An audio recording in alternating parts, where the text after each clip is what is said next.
तो बता दें, शुरू करें। कॉपी में जिनको लिखना होगा ना वो नोट कर सकते हैं, ठीक है। आपको लाइन बाय लाइन नोट करना है तो भी सही, अगर लाइन बाय लाइन नोट नहीं करना है तो भी सही। जैसे हम लिखें, कौन वाला अभी पढ़ाए कहाँ है, जो अभी तो पढ़ाएंगे। देखिए लिखा हुआ नहीं रहेगा तो लिखने में टाइम लगता है ना, लिखने में टाइम लगता है ना, फिर मिटाएंगे फिर लिखेंगे, इसीलिए पहले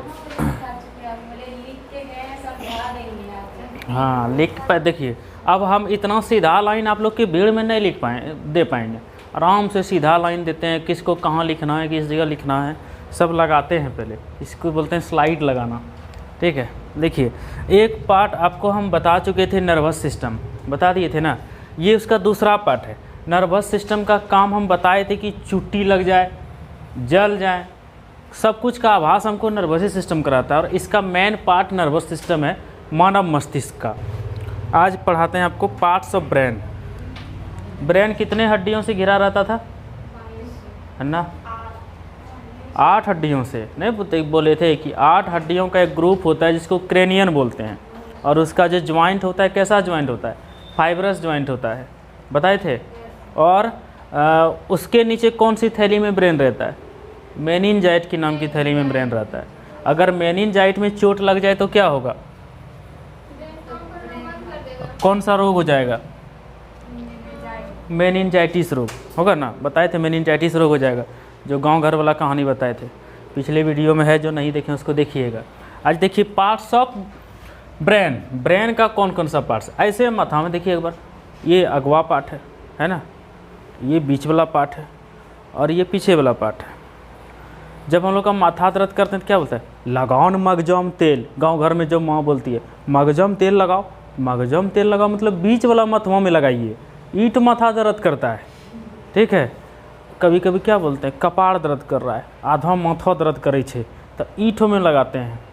कोकड़ी जल्दी दर्द नहीं करता है, ई दर्द नहीं करता है, आधा माथा दर्द करता है जिसको आध कपाड़ी बोलते हैं। लेकिन ई वाला भाग देखिएगा किसी का दर्द नहीं करता है। किसी को एक बार चाटा खींच के मार भी दीजिए तो उसको थोड़ा देर के लिए सुन्न होगा, फिर ठीक हो जाएगा, उसको दर्द नहीं करता है। अब पीछे फूलता भी नहीं है। क्या रीज़न है उसका जानते हैं? उसका रीज़न ये है कि पीछे वाले मस्तिष्क में हड्डी नहीं होता इस जगह पे, यहाँ ये वाला पार्ट इस जगह। जब हम लास्ट में तो पश्च मस्तिष्क पर आएंगे तब पढ़ाएंगे मेरू रज्जु। जब मेरू रज्जु किसको बोलते हैं पता है? नहीं, मेरू रज्जु हम उस दिन बताए थे कि हमारे यहाँ से लेकर के पूरे रीढ़ की हड्डी तक, यहाँ तक जो कमर की हड्डी तक है, वहाँ तक क्या रहता है, तंत्रिका तंत्र पूरा रहता है। और इसको यहाँ से वहाँ तक को क्या बोलते हैं, इस जगह तक को बैकबोन। बैकबोन मतलब पीछे की हड्डी, यही नहीं बोलते हैं उसको। तो इसी जगह से लेकर के पश्च मस्तिष्क के बारे में बताएंगे। पहले हम बताते हैं कि पार्ट्स ऑफ ब्रेन। देखिए 3 तरह का पार्ट्स है ब्रेन का। एक तो है अग्र मस्तिष्क, दूसरा है मध्य मस्तिष्क और तीसरा है पश्च मस्तिष्क। पहले अग्र मस्तिष्क के बारे में अगर हम बात करें तो इसका 3 ठो पार्ट होता है। इसमें 3-3 ठो चीज़, 3-3 ठो फंक्शन करने वाला होता है। कौन कौन क्या काम करता है वो समझिएगा। अग्र मस्तिष्क का 100% में से 66% हिस्सा सेरेब्रम होता है। मानव मस्तिष्क का अगर सबसे बड़ा भाग पूछे तो वो होता है सेरेब्रम। क्या होता है? सेरेब्रम। मानव मस्तिष्क का सबसे बड़ा भाग है सेरेब्रम। इसको हम लोग प्रमस्तिष्क भी बोलते हैं। क्या बोलते हैं? प्रमस्तिष्क। और ये काम क्या करता है? इसका काम है याददाश्त बनाए रखना। अभी जो हम लोग याद रखते हैं कोई चीज़, उस सेरेब्रम में काम करता है। कैसे? हम आपको देखें, याद रहता है कि हाँ ये शकुंतला है, हाँ, तो इस तरह से याद रहता है कि आप ही का नाम शकुंतला है। इस सेरेब्रम याद रखता है। ये बहुत मेन पार्ट है। आधा से अधिक काम यही करता है, आधा से अधिक काम यही करता है। इस 66% पार्ट है सेरेब्रम, माइंड का सबसे बड़ा पार्ट। और ब्रेन का सबसे बड़ा भाग अगर आपसे क्वेश्चन पूछे तो कौन सा होगा? सेरेब्रम।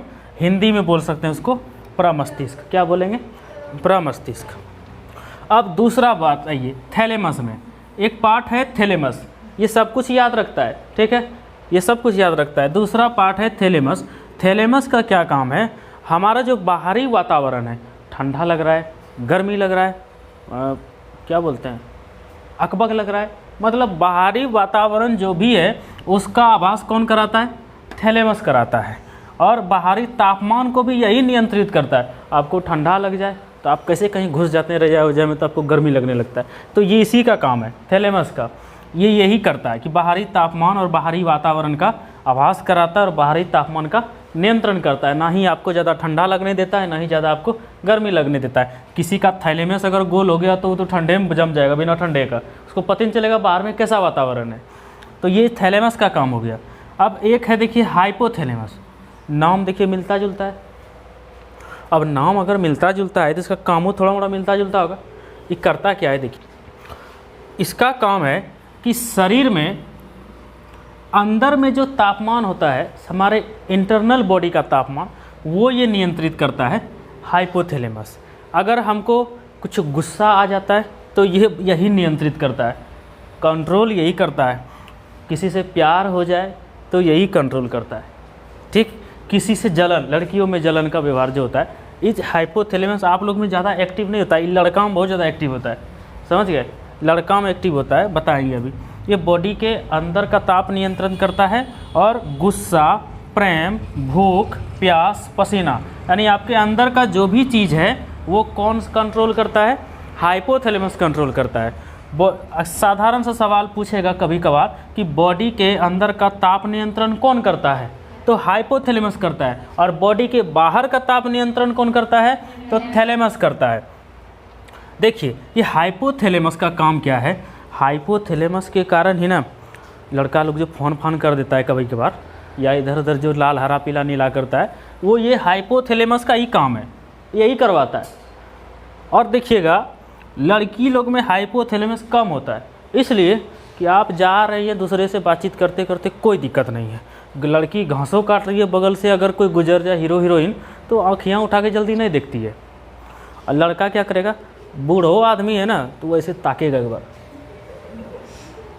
हाँ एक बार ताकेगा, जरूर ताकेगा, कभी गौर करिएगा, है ना। तो पुरुष में क्या होता है ना, ये हाइपोथैलेमस बहुत ज़्यादा एक्टिव होता है, बहुत काम करता है। अब इसका रीज़न देखिए, एक चीज़ और सुने होंगे, महिलाओं को ना अंडा खाने नहीं दिया जाता है। घर में माँ दादी जो भी महिला बोलती है अंडा मत खो। देखिए अंडा मत खो, उसका क्या रीज़न है। थैलेमस बढ़ता कैसे है, शरीर में जब सल्फोनिक एसिड की मात्रा बढ़ जाती है तो ये हाइपोथैलेमस ज़्यादा बढ़ जाता है। और हाइपोथैलेमस जब ज़्यादा बढ़ जाता है तो आपके शरीर में उत्तेजना बढ़ जाएगी। क्या बढ़ जाएगी, उत्तेजना। उत्तेजना का मतलब ये है कोई काम करते कैसे लगता है, अभी तुरंत कर लें, अभी तुरंत कर लें। तो ये उत्तेजना बढ़ जाती है शरीर में, ठीक है। और इसके बढ़ने से जो है ना, इसीलिए मांस मछली खाता है पुरुष लोग, तो तेल वाला चीज़ जो खाइएगा उससे सल्फोनिक एसिड की मात्रा बढ़ जाती है हमारे शरीर में। उत्तेजित भोजन लोग बोलता है, साधु संत देखिएगा नहीं खाता है मांस मछली, काहे, साधु संत मांस मछली खाएगा ना तो गड़बड़ हो जाएगा, उसको खाने से उसको कंट्रोल ही नहीं होगा, वो फिर लड़की उड़की के चक्कर में भागने लगेगा, बस साधु संत ही खत्म। तो इसीलिए साधु संत मांस मछली नहीं खाता है। अंडा इसलिए आप लोगों को खाने के लिए नहीं दिया जाता है ना कि आप लोगों का हाइपोथैलेमस अंडर कंट्रोल रहता है, ठीक, उतना एक्टिव नहीं रहता है। अगर आप लोग कोई आदमी मांस मछली अंडा ज़्यादा अगर कोई यूज करते हैं तो उसका हाइपोथैलेमस ज़्यादा एक्टिव हो जाता है और वो सेक्सुअली ज़्यादा एक्टिव हो जाती है। यही रीज़न है कि घर की महिलाएं लड़कियों को, खास करके कुंवारी लड़कियों को अंडा खाने की सलाह नहीं देते हैं। बात समझ में आई, ये है हाइपोथैलेमस के बढ़ने का कारण, इसलिए आपको मना किया जाता है। आप कई बार पूछते हैं कैनन खेबे फलना खाई छे, पूछते हैं, उसका रीज़न ये नहीं है। आप क्या करिएगा ना, कोई भी आदमी अगर सेक्सुअली एक्टिव हो जाता है तो क्या जिस चीज़ की ज़रूरत है उसको लोग पूरा करना चाहता है, ठीक है, तो उससे इफेक्ट पड़ता है परिवार को। तो उससे कंट्रोल से बचाने के लिए हाइपोथैलेमस कंट्रोल रहेगा तो कहाँ जाएगी, कहीं नहीं जाएगी। तो ऐसे ये हाइपोथैलेमस आपका लो रहता है, भगवान शुरू से लो करके दिया है। अब पुरुष का क्या है, बुढ़बो देखेगा तो ऐसे ताक ले जाएगा, ऐसे ऐसे ताकेगा। तो ये हाइपोथैलेमस का काम है और यही हाइपोथैलेमस हमारा नेचर डिसाइड करता है, कैसे किस तरह के आप हैं, गुस्से वाले हैं या फिर हम अच्छे हैं। तो हाइपोथैलेमस ही आपके नेचर को डिसाइड करता है, ये हाइपोथैलेमस का काम है। अब देखिए ये हाइपोथैलेमस और थैलेमस को समझ गए। थैलेमस बाहरी वातावरण का नियंत्रण करता है और बाहरी तापमान का नियंत्रण करता है, बाहरी चीज़ों का आवाज़ कराता है थैलेमस। पूछेगा कि अंदर का कौन कराता है, तो हाइपोथैलेमस। प्रेम का नियंत्रण कौन करता है, हाइपोथैलेमस। गुस्सा का नियंत्रण कौन करता है, हाइपोथैलेमस। भूख कौन लगाता है, हाइपोथैलेमस। दुनिया का जितना काम होता है हमारे शरीर का, उस सब कुछ अंदर में कौन करता है, हाइपोथैलेमस। ये हाइपोथैलेमस का काम है, ये दिमाग में रहता है। किसके पार्ट में है ये? अग्र मस्तिष्क में सेरेब्रम, थैलेमस और हाइपोथैलेमस, ये तीनों इसका भाई है। अब आइए मध्य मस्तिष्क में आते हैं, बीच वाला भाग में जहाँ हम लोग का तेल लगाते हैं, माथा जहाँ दर्द करता है। मध्य मस्तिष्क में देखिए, मध्य मस्तिष्क का दो ठो भाग होता है। एक होता है कार्पोरा, क्या होता है? कार्पोरा। और दूसरा होता है सेरिब्रल।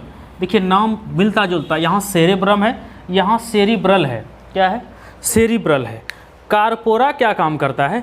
ये देखने और सुनने का सिग्नल किसको भेजता है? ब्रेन को भेजता है।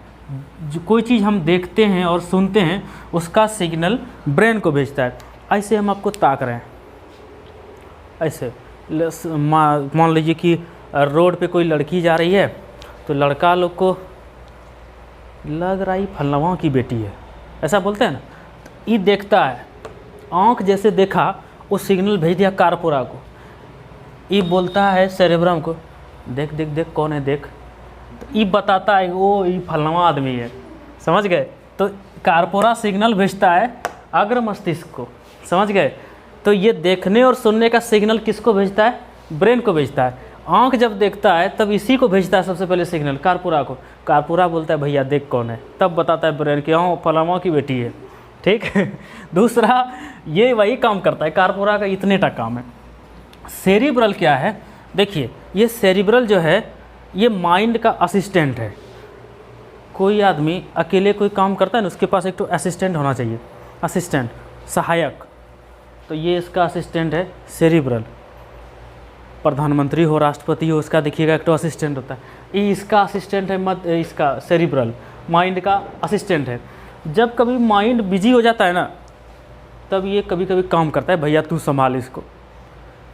तो माइंड का ये असिस्टेंट है सेरिब्रल। और ये क्या करता है?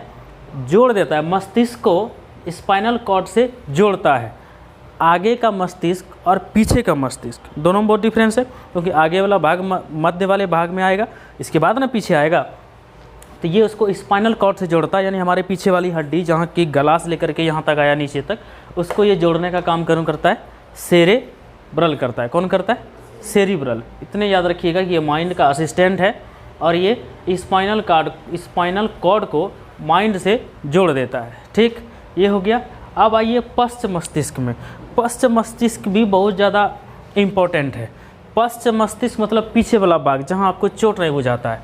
इसका भी देखिएगा दो तो भाग है, एक तो है सेरिबेलम, एक तो है मेडुला ऑब्लागेंटा। पढ़े होंगे साइंस में लेकिन याद नहीं होगा।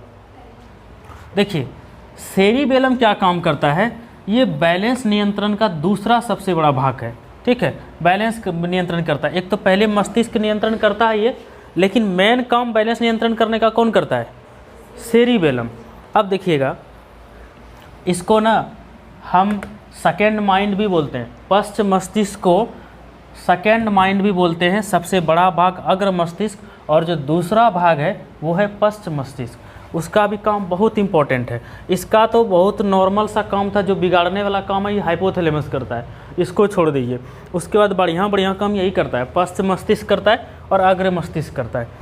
देखिए ये जो सेरिबेलम है, बैलेंस नियंत्रण का मतलब है जैसे कि हम कैसे चल फिर पा रहे हैं, आराम से चल फिर पाते हैं। दो चक्का पे मोटरसाइकिल ऐसे घुड़का के छोड़ दीजिए, देखिएगा गिर जाएगा। हम दो पैर आप कैसे चल रहे हैं? नहीं गिर रहे हैं, नहीं गिरते हैं। तो बैलेंस नियंत्रण कौन करता है? बैलेंस नियंत्रण करता है सेरिबेलम। बैलेंस नियंत्रण का काम करता है सेरिबेलम। बच्चा में ना सेरिबेलम बहुत कमज़ोर होता है, इसीलिए उसको उठो अथी पे अंटा पे ऐसे बैठा दिया जाता है, चल टहल तो उसको आदत देता है। सेरिबेलम का काम है ये हैबिचुएट हो जाता है, मतलब आदत इसको लग जाता है कि ये आदमी ऐसे चल रहा है। कोई आदमी गोड़ ऐसे करके चलेगा तो उसको सेरिबेलम को आदत है कि इसका पैरवा ऐसे करके चलेगा। ये सेरिबेलम डिसाइड करता है। कोई आदमी ऐसे करके चल रहा है, कोई आदमी ऐसे करके चलती है, ऐसे ऐसे। ठीक है, तो ये भी सेरिबेलम डिसाइड करता है। ये भी सेरिबेलम डिसाइड करता है। देखिए हंसी आती है अलग बात है, मतलब खुश होइए अलग बात, लेकिन ये काम का चीज़ है, याद रहेगा। बैलेंस नियंत्रण का काम कौन करता है? सेरिबेलम करता है। यही देता है कि कैसे आपको चलना है। आपको रस्सी पर चला देंगे अभी तो आप चल पाइएगा क्या? नहीं, उसको आदतें नहीं। वो बोलेगा धूर सलाम को कहाँ तुम लाके खड़ा कर दिया, चलिए नहीं पाएगा उस पर। रोड पे चलने का आदत है तो रोड पे चल जाइएगा। कोई आदमी देखिएगा गाड़ी नहीं चला पाता है। एक तो बुढ़ ड्राइविंग करेगा तो बहुत स्पीड करेगा। एक तो जब वो गाड़ी उस साइकिल चलाने जानता है बउआ, नहीं जानते, धुत तिरी क्या करोगे दुनिया में। साइकिल जब चलाने होगा तो उसका पैरे बढ़िया से नहीं होगा बैलेंस, ऐसे बैलेंस नहीं होगा ना, इस सेरिबेलम से नहीं होगा। तो इसको आदत नहीं है जिसको आदत नहीं है उस सेरिबेलम उसका बैलेंस नियंत्रण करता है। पश्च मस्तिष्क को दूसरा सबसे बड़ा मस्तिष्क बोलते हैं, याद रहेगा। बैलेंस नियंत्रण का काम कौन करता है? सेरिबेलम। अब देखिएगा, अब मेडुला ओब्लागेंटा क्या करता है? ये सारे मेटाबॉलिक चीज़ों का कार्यकलाप का नियंत्रण करता है। हम खाना खाते हैं तो हम खाना जब खाते हैं तो क्या करते हैं? सिवाय मुंह में ढकेलने के सिवाय कुछ करते हैं क्या? मुंह में दिए घुट दुगुरु अंदर चला जाता है। उसके बाद तुम बोलेगी ये पेट पचा उसको, नहीं, यही करता है मेडुला ओब्लागेंटा। कौन करता है? जितना भी हार्मोनल परिवर्तन होता है, कैटाबॉलिक, एनाबॉलिक, ये दोनों जब बनता है तो इसको बोलते हैं मेटाबॉलिक। ये दोनों को जब जुड़ता है, यानी ये दोनों को प्लस करने के बाद बोलता है मेटाबॉलिक, यानी खाने पीने का पाचन उचन, इसको कहाँ भेजना है, उसको कहाँ भेजना है। खाने के बाद जो चीज़ें इधर उधर भेजनी है, जो प्रोटीन विटामिन फलाना चिलाना, सब कौन करता है? मेडुला ओब्लागेंटा बोलता है भेज भैया इसको, ये भेजवाता है इधर उधर। ये है मेडुला ओब्लागेंटा का काम है। पश्च मस्तिष्क में यहाँ वाले पार्ट में एक बहुत बड़ा होल होता है पीछे, इसीलिए ना इस जगह पे हड्डी नहीं होता। इस पर मारिएगा भी तो देखिएगा चोट बहुत कम लगता है, क्योंकि इसका मांस है। किसी को ज़ोर से मार दीजिएगा ना तो मर हो जाएगा। अगर ज़ोर से नहीं बोलता है कोकड़ी में नहीं मार, घर में सुने होंगे भैया जिधर मन तिधर मारोगे, कोकड़ी में नहीं मारना। तो इसीलिए यहाँ पे बहुत बड़ा होल है, मार भी दीजिएगा चोट लग जाएगा झंझना के ज़ोर से, तो आदमी मर भी सकता है। तो देखिए जो इस छेद को क्या बोलते हैं हम लोग? इस बड़े छेद को बोलते हैं फोरमेन मैग्नम। क्या बोलते हैं? Foramen magnum. यहाँ पे जो छेद है उस छेद को बोलते हैं, पश्च मस्तिष्क के बड़े वाले छेद को बोलते हैं फोरामेन मैग्नम। ये पूरा मस्तिष्क समझ में आया आपको?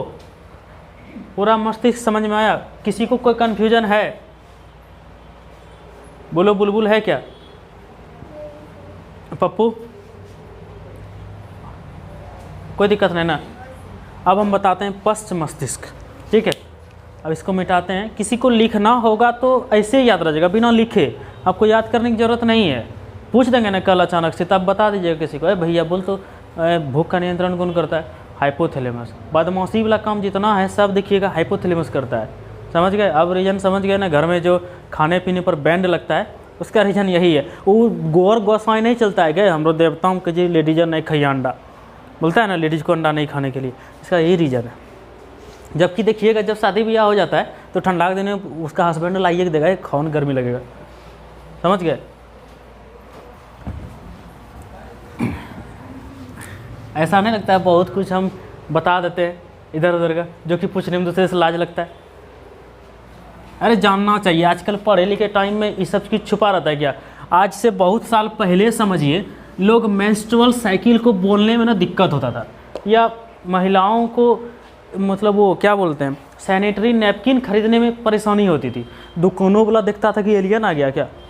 अरे एलियन क्या, नेचुरल कोई चीज़ है तो उसको आज हम लोग पढ़े जाने, तब अक्षय कुमार उस पर फिल्म बनाया। अब क्या लाज लगता है? हम तो आदमी, हम तो जानबे करेंगे। एक दिन शादी ब्याह होगा तो हम सब बे जानेंगे। तो जानने में किसी को कुछ नहीं है। पढ़ने लिखने आए और जिसने किया शर्म उसके फूटे करम। आइए पश्च मस्तिष्क, किसमें? पश्च मस्तिष्क।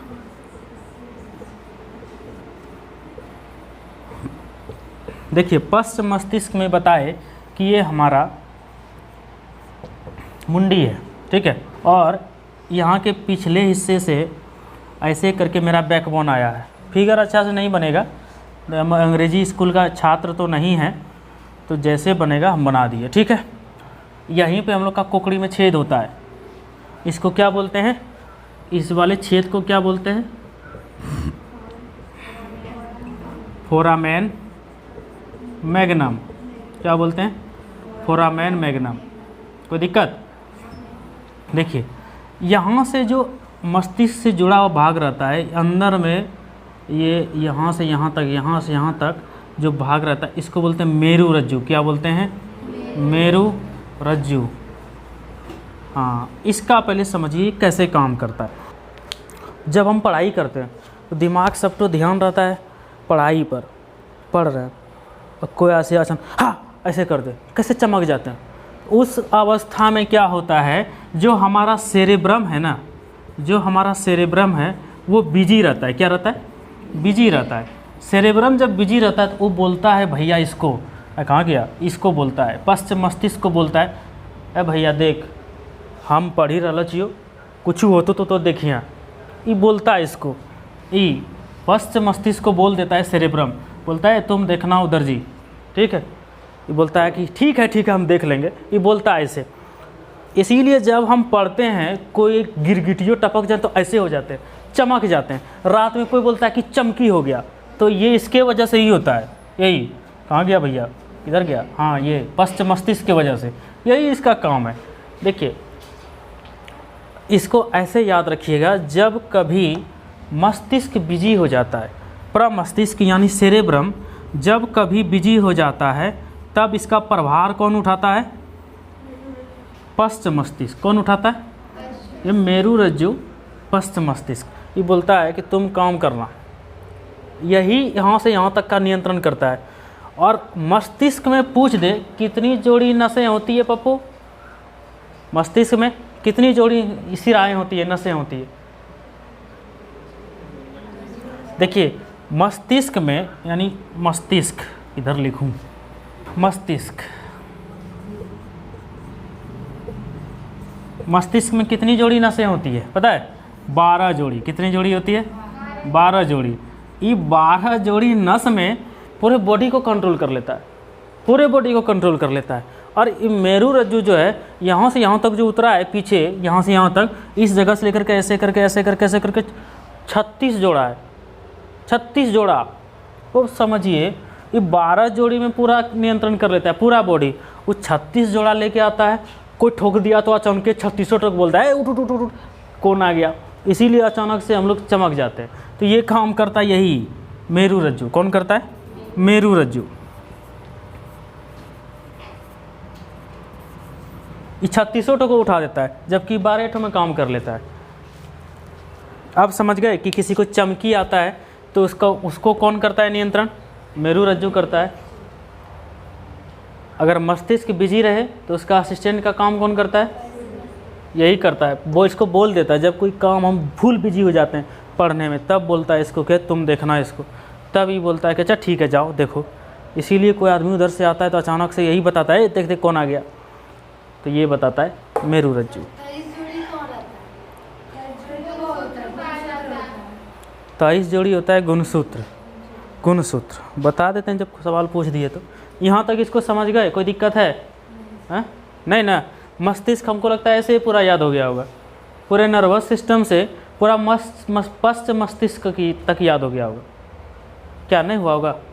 समझने में कोई दिक्कत होता है तो बोलिए, या हम समझा पाते हैं ना ठीक ढंग से? कोई दिक्कत नहीं ना। तो मस्तिष्क इतने टा था, ठीक है। जब मस्तिष्क समझा दिए तब हम आपको कभी बताएंगे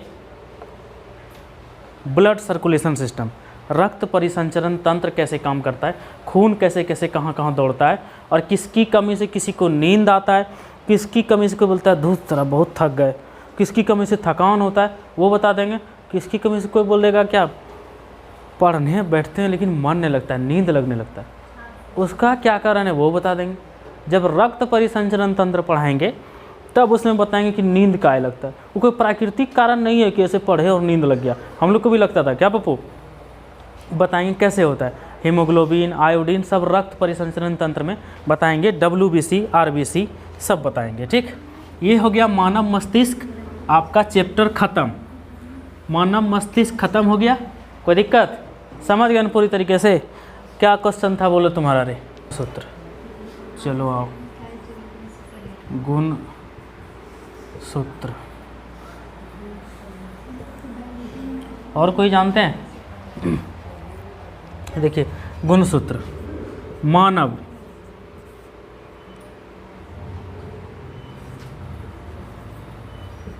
पुरुष और महिला, पुरुष और महिला। देखिए मानव में गुणसूत्र की संख्या कितनी होती है? 46, यानी कि 23 जोड़ी। क्या कितनी होती है?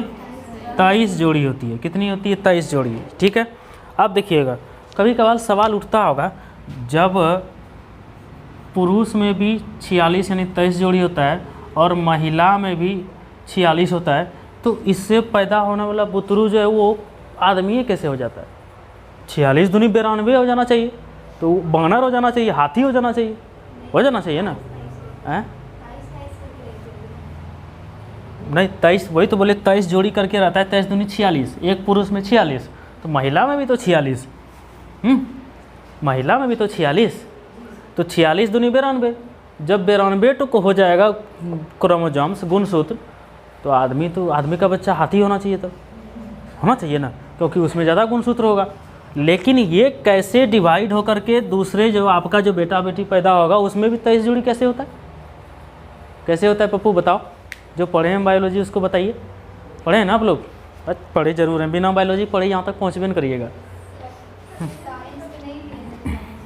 अरे ये साइंस में नहीं है, ये 8 क्लास में है, ये 8 क्लास का सिलेबस है।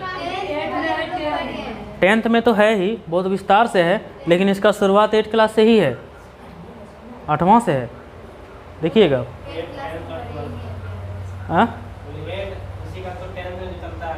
हाँ, उसी का चलता है। देखिए होता क्या है, जब दोनों में 46 होता है ना, जब दोनों मतलब स्पर्म जब ओवरी में जाता है, ये है ओवरी और ये है स्पर्म, ठीक है। जब स्पर्म ओवरी को निषेचित करता है, क्या करता है?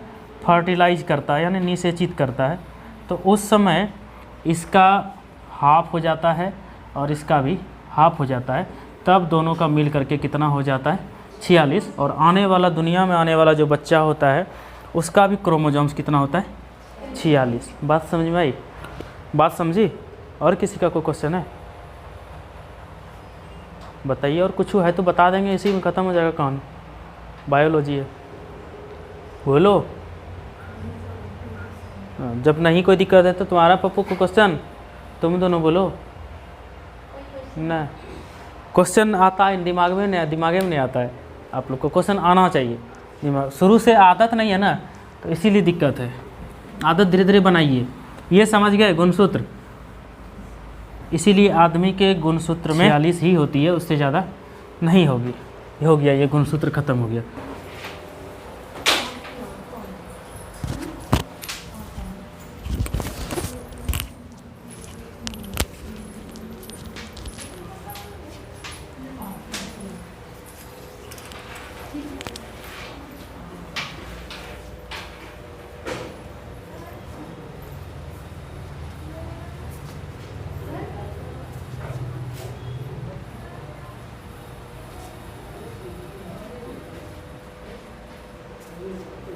तुम्हारा हो गया था क्या?